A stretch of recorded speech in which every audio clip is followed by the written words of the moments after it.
All right, kind of a touchy subject, but definitely leave your comments down below. If you guys had me bet on your level of success of reaching your fitness goals after building a home gym, for the vast majority of people, I would have to honestly bet against you. Now, this should be of no surprise to anyone who watches the channel, but certainly if you guys work with me one-on-one, and I'd even say back when I used to work in commercial gym settings, I often found that those that actually work out at home versus the gym are generally at a disadvantage and basically don't stick with their goals. But even from my casual observations, and certainly even for myself, I find people either don't stick with the home gym fitness and or they will go back to the commercial gym setting eventually. So in this video, I'm gonna break down what I find are some of the biggest obstacles that I think are in people's ways when they're building a home gym, and why they're not seeing the results and not gonna see the results they want to. Of course, this is just one man's opinion here. As always, though, guys, leave a comment down below, like, share, subscribe. If you guys wanna see honest, independent, non-sponsored videos, please consider checking out those affiliate links, discount codes. Greatly helps support me in this channel and keep this channel moving forward. Now, these are in no particular order, but this one might be foundational, and this is essentially putting the cart before the horse. This is buying the equipment or building your home gym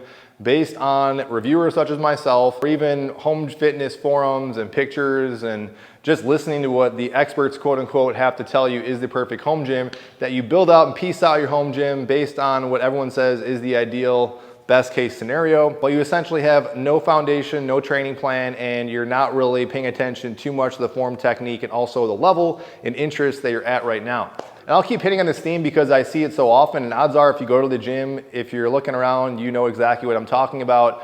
The tried and true squat rack, barbells, dumbbell, excellent setup, excellent system. This would be all you need. You can accomplish pretty much every kind of resistance training goal most mere mortal men want to accomplish. But I find most people, and this is natural because no one comes out of the womb knowing how to do a perfect squat or overhead press, and I would say there's no totally ideal perfect. But if you go to the gym, there's a reason why you don't see people, a lot of people at least, doing a lot of barbell squats, or at least doing them properly with proper form. I know form is kind of relative, but as I always say, aesthetically pleasing generally says something. I'm not trained in dance or synchronized swimming, but I can notice a good dive or a good dance when I see one. And the same goes, I think, for exercise technique. When it comes to these barbell lifts, some foundation is gonna matter, and there's a reason why I say most commercial gyms like Planet Fitness or even your basic YMCA, while there are squat racks and those things are taken up by some people, the vast majority of equipment likely is gonna be machines, or at best it's a 50-50 split. And understandably, if you're building a home gym, it makes sense why you'd wanna have a squat rack, barbells, and dumbbells. But my overall point here is if you're not going to take the time and emphasis to learn the technique properly,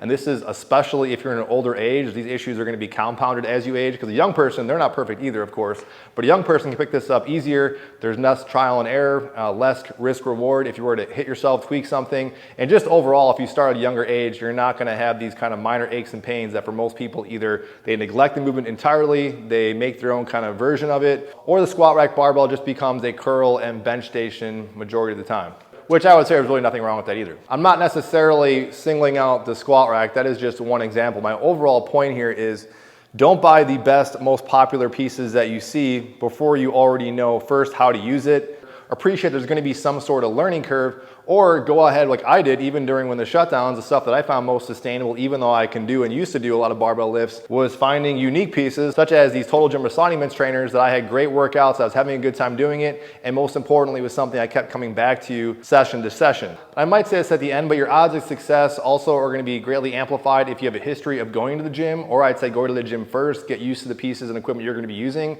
and then take that stuff you're using and then insert it and buy it in your home gym space. This next concept is not the most attractive, but I'd say it's one of, if not the most important variable in all of, I would say, resistance training, but I would say physical fitness in general, and that is having some sort of set schedule, and it goes back to point number one, some sort of a plan or program in place. It doesn't have to be most elaborate, scientifically based program. It can simply be having a set schedule and you don't deviate from it. One of the biggest obstacles, and I tell people, a lot of this stuff is all psychological, especially people that just join a gym like New Year's Eve. The momentum's there, people are coming consistently, and of course, stereotypically, every throughout the year, stuff people start dropping off like flies. I always say the biggest win isn't the ideal best program, it's just setting foot in the door and just sitting on a recumbent bike and warming up and watching TV. That would be a win in my book. With your gym, you would think, well, I'm not gonna worry about that. My gym's in my house, there's no excuses. Any of you guys, I think if you're honest with yourself, know this is not the case. Regardless, if you drop a lot of coin and have a lot of equipment like this, and maybe stuff comes up like you have distractions, kids, a spouse, work gets in the way, you set it off, and that momentum slowly kind of fades. And if there's anything that's really going to build momentum, ultimately at the end of the day, I might get to this later, it's going to be results. And of course, zero results are going to be found if you're not stepping foot in the gym. All these things are a common factor to me. I'm busy just like you guys, so I have to stick to that schedule no matter what. Many times, oftentimes actually throughout the week, I could be the morning or it could be the afternoon. I have a set schedule. I'm going to train then. Stuff gets kind of pushed back, and that 60-minute window turns into 45 or 30 minutes. Regardless, I try and make sure I squeeze it in there.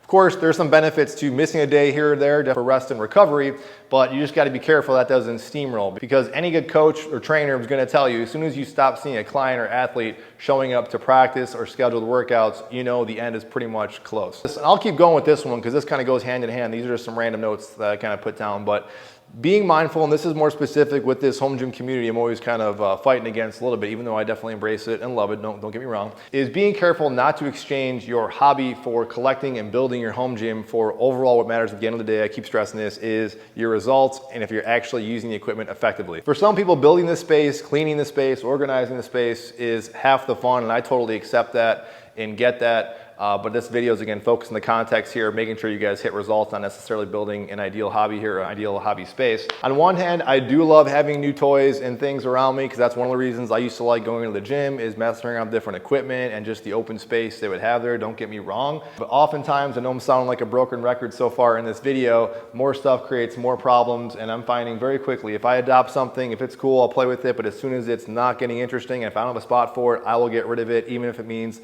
throwing it away, giving it away, what I have to do, because sometimes the clutter really just gets in the way of the overall workout. All these things holistically are related, because if I start having too much stuff, I got to clean up, I got to put stuff away. That's going to take out of valuable training time, and that's half the reason I made I think a video a while back of why when the gym can be beneficial.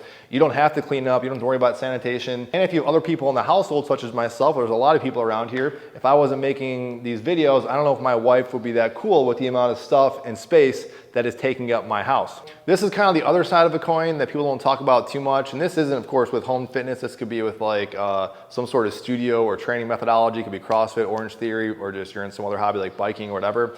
That is that people get too far deep into it, and they get so disciplined, they go so hardcore so fast, they burn themselves out, and they just kind of lose interest, and there's not a whole lot there to really stimulate them to kind of enjoy themselves. Not against high intensity training, but even like high intensity cardio based programs or boot camp style programs. I'm thinking back to P90X or those insanity programs back in the day. So many people would say they would do those and they had great results, they loved it at the time, but in the back of my head, just because I saw it come and go so fast, I knew, again, totally bet money that they would not stick with it.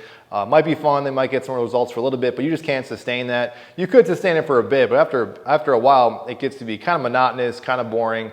But aside from the physical results, I've always said, one of the biggest benefits for me, physical fitness, I know it's for a lot of you guys as well, is just the mental kind of benefit from it. Put in the effort, be consistent, but give yourself a little bit of grace when you're kind of going at it, and realize this is a marathon and not a sprint. And this is the last and final point, and something I try to always stress to you guys, and that is, don't let other people, myself included, influence your training style. You might have a unique training style, you might have a different look, a different fitness goal, you have different life stressors, different points and stages in life.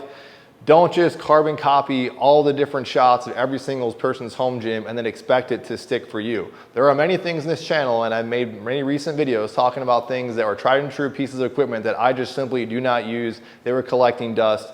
And now more than ever, the most important thing with making this sustainable, especially as I'm getting up there in years here and the body doesn't work as efficiently as it used to. One of the best ways I find that keeps things interesting, as with the previous point, is finding my own kind of style that really works for me. And I kind of already hinted at this, but this is in that small subset of people that are watching these niche videos and home gym community type stuff. Don't copy your favorite fitness YouTube reviewer, myself included, in giving you guys training advice. Find out what works for you, find the piece of equipment that you enjoy, find the space that works for you, the schedule, and keep coming at it. But at the end of the day, you're just here by yourself. You don't need specialized equipment. You just need a sustainable plan, a good mindset, and a reason to kind of keep showing up when no one is watching.